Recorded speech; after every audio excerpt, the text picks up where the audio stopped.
What's going on, everybody? It's Fade Dating Coach Elliot Scott, and as you can see by the title below, we are going to go over how can you trust this guy? What makes him different than other men? What are the things he's doing that should make you feel comfortable in continuing and progressing this with him, and not walking on eggshells, basically, okay?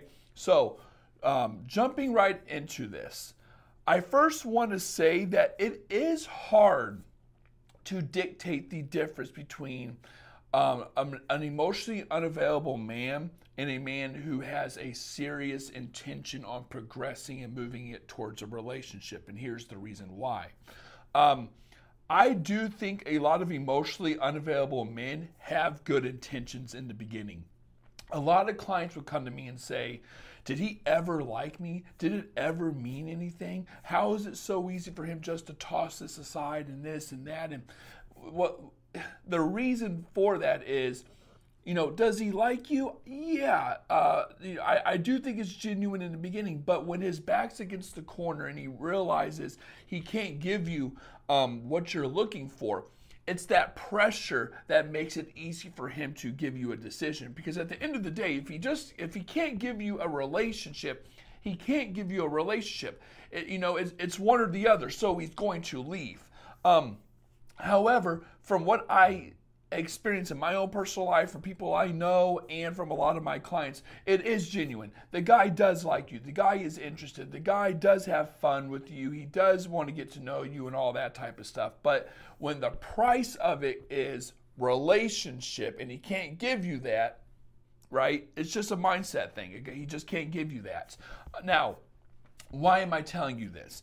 Because obviously, as I said earlier, it does make it harder to determine if a guy is serious or not. Because if a guy is emotionally available and wants a relationship, okay, versus a guy who likes you but he's emotionally unavailable and can't give you a relationship, they kind of look the same, right? They look the same.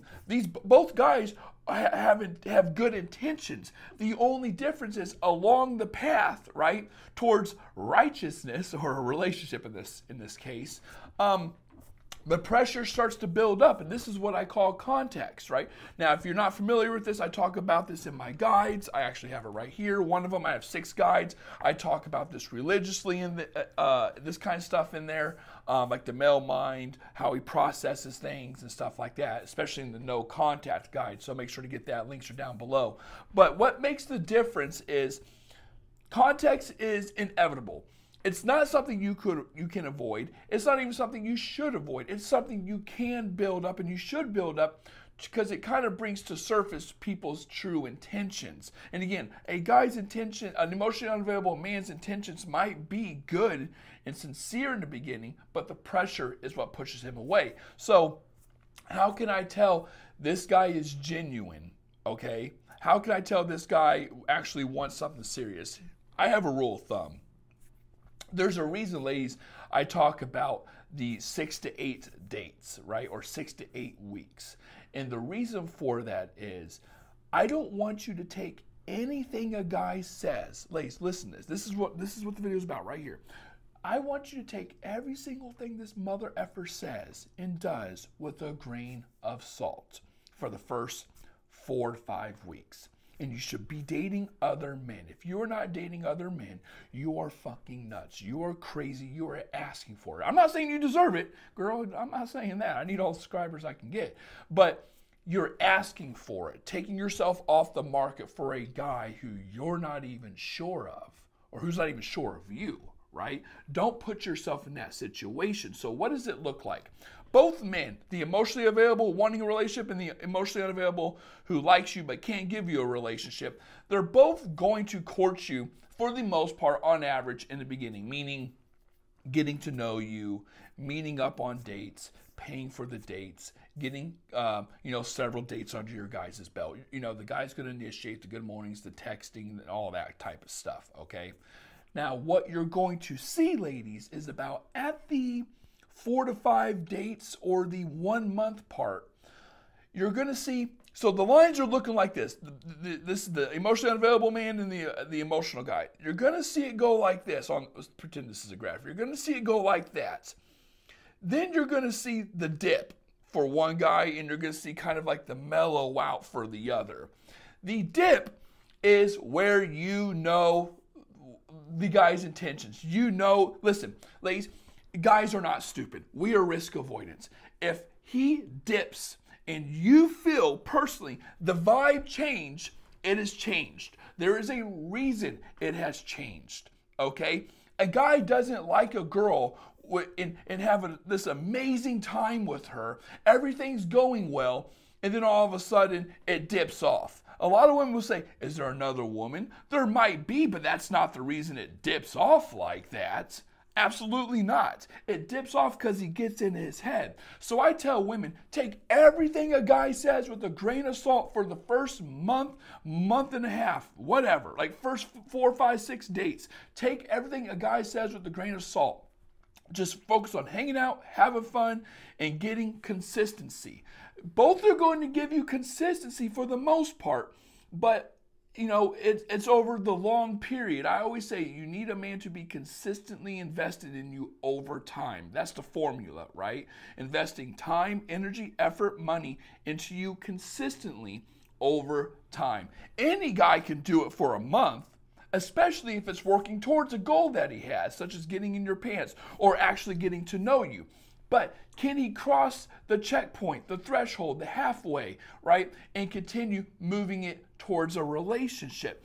It's a time thing. This is why I tell women pacing is so important. Understanding context is so important. You want to be mysterious, right? I'm not saying play hard to get. I'm not saying pull back. I'm not saying never initiate.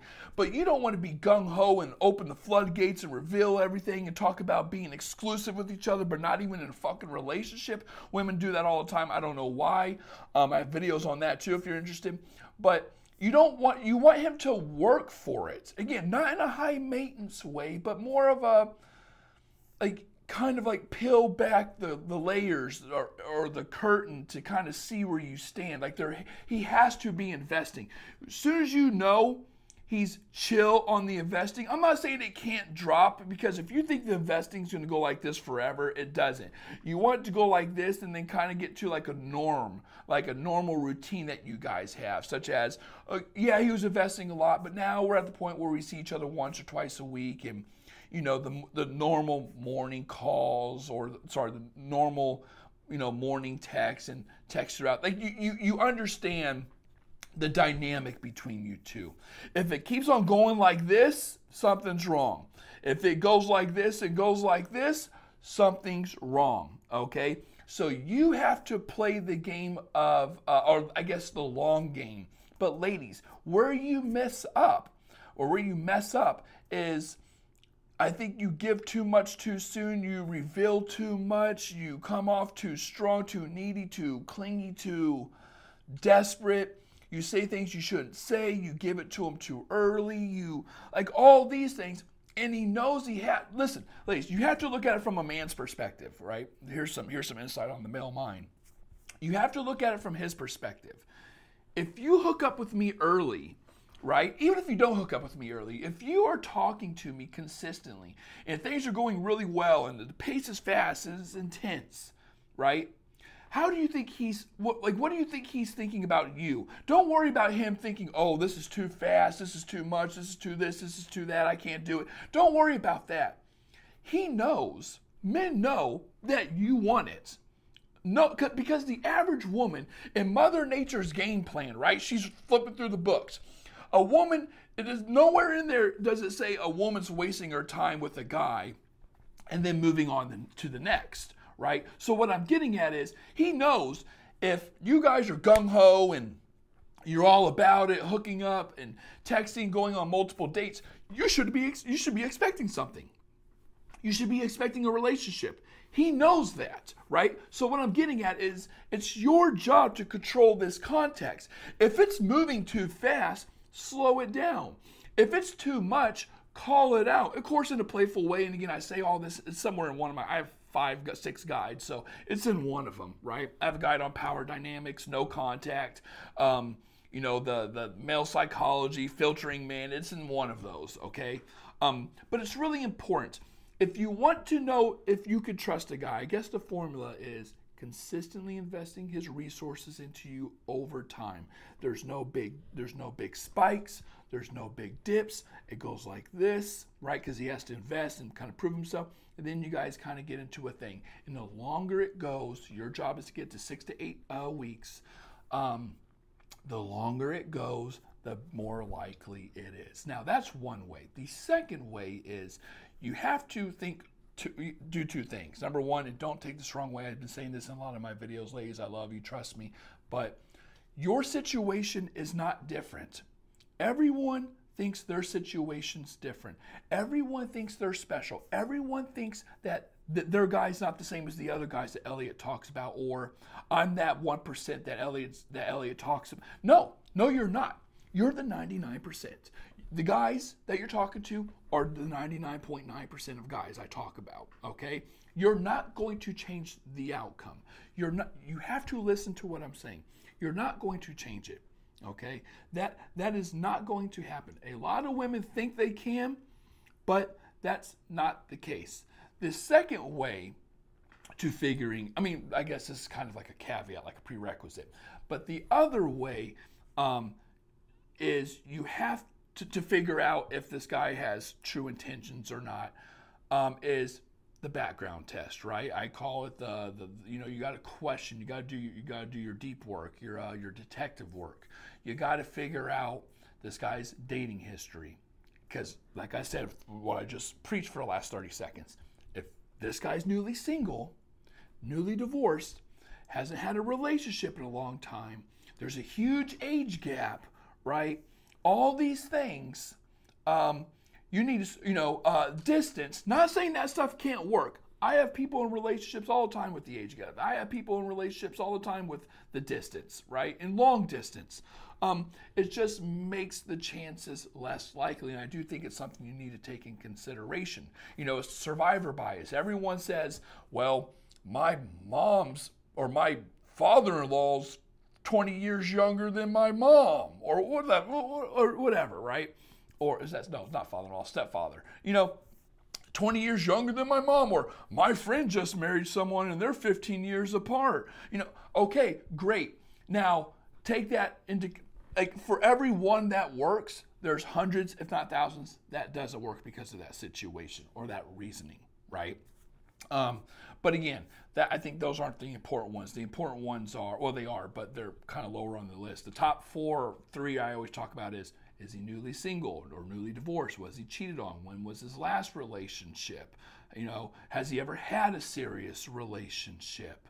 And stuff like that. Because if you're talking to a guy, ladies, just put together the puzzle pieces, and he's going pretty intense, and then you find out he got out of a relationship 6 months ago, yeah, it's probably not going to work, right? Or he's separated, but he tells you, oh, yeah, we're separated, but it's ended years ago, right? And this guy is kind of sporadic with whatever he does. Yeah, you're not going to get the relationship. Ladies, the writing's on the wall, okay? But the way you can tell the difference is doing your detective work, knowing your situation is no different than anyone else's that I'm talking about in these videos. And is your guy consistently investing his resources into you over time? Anyone could do it in the beginning. You need to be talking to other guys this entire time. Anyone can be doing it in the beginning. It's at the halfway point. It's at the 2-month mark, 3 month. I'm saying 3 months because people go on that you guys, for some reason, do it that long and then wonder why you're in the situation you're in, right? It's when it's over there, right? He's in the deep end. Can he swim? Does he want to progress it towards a relationship? Ladies, there's a huge difference between a relationship progressing and a relationship, I guess, like linear, like moving linearly, going on 3 dates, 4 dates, 5 dates, 6 dates, 7 dates. I see so many couples do that, or situationships do that, but it's not progressing towards a relationship, okay? That's more of the depth. That's more of the You could just tell, ladies. Trust me. Don't listen to your gut. You can tell. So with that being said, ladies, I hope that has helped you. If you're interested in working with me or getting my guides, links are down below. Trust me, if you want complete clarity, 100% accuracy, I literally have never been wrong on this, about your situation and if it's actually going to work and transition to something or not, and what's the best plan of action, links down below. Work with me.